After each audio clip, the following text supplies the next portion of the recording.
বাংলাদেশ জাতীয়তাবাদী শ্রমিক দল ময়মনসিংহের ফুলবাড়িয়া উপজেলার ২ নং কুটিজানা ইউনিয়ন শ্রমিক দলের কর্মী সম্মেলন আজ অনুষ্ঠিত হয়েছে। কর্মী সম্মেলনে উপজেলা শ্রমিক দলের সভাপতি সেলিম মিয়ার সভাপতিত্বে প্রধান অতিথি হিসেবে বক্তব্য রাখেন উপজেলা বিএনপির আহ্বায়ক আখতারুল আলম ফারুক। প্রধান বক্তা হিসেবে বক্তব্য রাখেন উপজেলা শ্রমিক দলের সাধারণ সম্পাদক মোহাম্মদ আব্দুল কাইয়ুম তালুকদার। এছাড়াও জেলা ও উপজেলা বিএনপি সহ অঙ্গ সংগঠনের নেতৃবৃন্দ বক্তব্য রেখেছেন।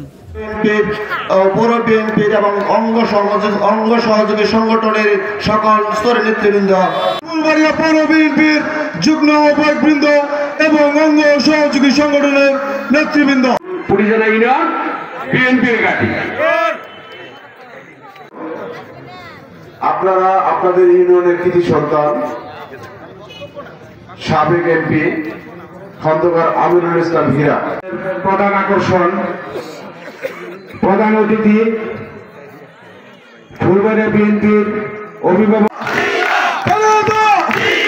জাতীয়তাবাদী দলের বিরুদ্ধে ষড়যন্ত্র হয়, সেই ষড়যন্ত্র শুধু বাংলাদেশ জাতীয়তাবাদী দলের বিরুদ্ধে ষড়যন্ত্র নয়, সেই ষড়যন্ত্র বাংলাদেশের বিরুদ্ধে ষড়যন্ত্র, সেই ষড়যন্ত্র বাংলাদেশের স্বাধীনতা ও সার্বভৌমত্বের বিরুদ্ধে ষড়যন্ত্র।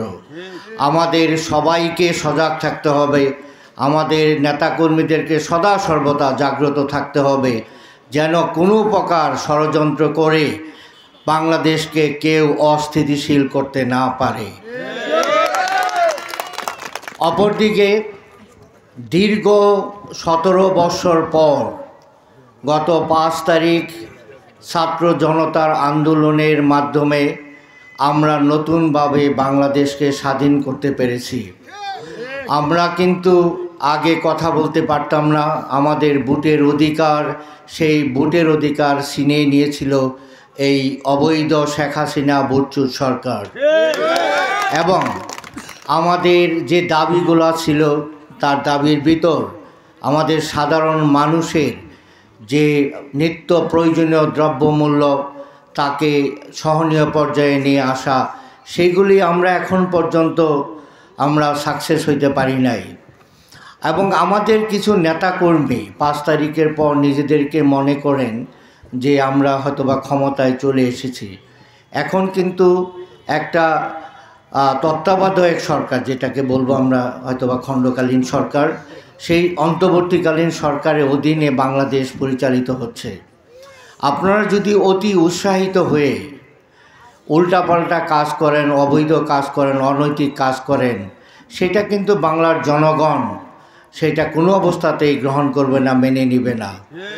এই 5 তারিখের পর মানুষ কিন্তু প্রতিবাদ করতে শিখেছে, প্রতিবাদ করতে শিখেছে তারা। আপনি অন্যায় করবেন, আপনি অবৈধভাবে কিছু করার চেষ্টা করবেন, মানুষ 1 বার সহ্য করবে, 2 বার সহ্য করবে, 3 বারের সময় আপনাকে ছুঁড়ে ফেলে দিবে। অতএব খুবই সতর্ক থাকবেন আপনারা, কোনো অবস্থাতেই আমরা যেন জনগণের কাছ থেকে বিচ্ছিন্ন না হই। ভালো থাকবেন সবাই, আমার জন্য দোয়া করবেন যেন আমি আপনাদের সাথে কাঁধে কাঁধ মিলে কাজ করতে পারি। এবং আপনারা ভালো থাকুন, আল্লাহ পাকের কাছে এই দোয়া করি। এবং আরও দোয়া করি 5 তারিখের আন্দোলন সংগ্রামে যাদের বুকে রক্তের বিনিময়ে আমরা নতুনভাবে কথা বলতে পারতেছি, আমরা অবৈধ সরকারের হাত থেকে মুক্তি পেয়েছি, সেই সমস্ত মহান শহীদদের আত্মার যেন আল্লাহ পাক দোয়া করব আমরা, আল্লাহ পাক যেন সবাইকে ব্যস্ত নসিব করেন। এবং তাদের পরিবারের প্রতি আমরা সদা সর্বদা খোঁজখবর রাখব, যাতে তাদের পরিবার কোনো অবস্থাতেই কোনো কষ্টে না থাকে। পরিশেষে সবাই ভালো থাকবেন, সবার প্রতি আমার দোয়া রইল। বাংলাদেশ জাতীয়তাবাদী দল বিএনপি জিন্দাবাদ, জনাব তারেক রহমান জিন্দাবাদ, বেগম খালেদা জিয়া জিন্দাবাদ, মরহুম প্রেসিডেন্ট জিয়াউর রহমান অমর হোক,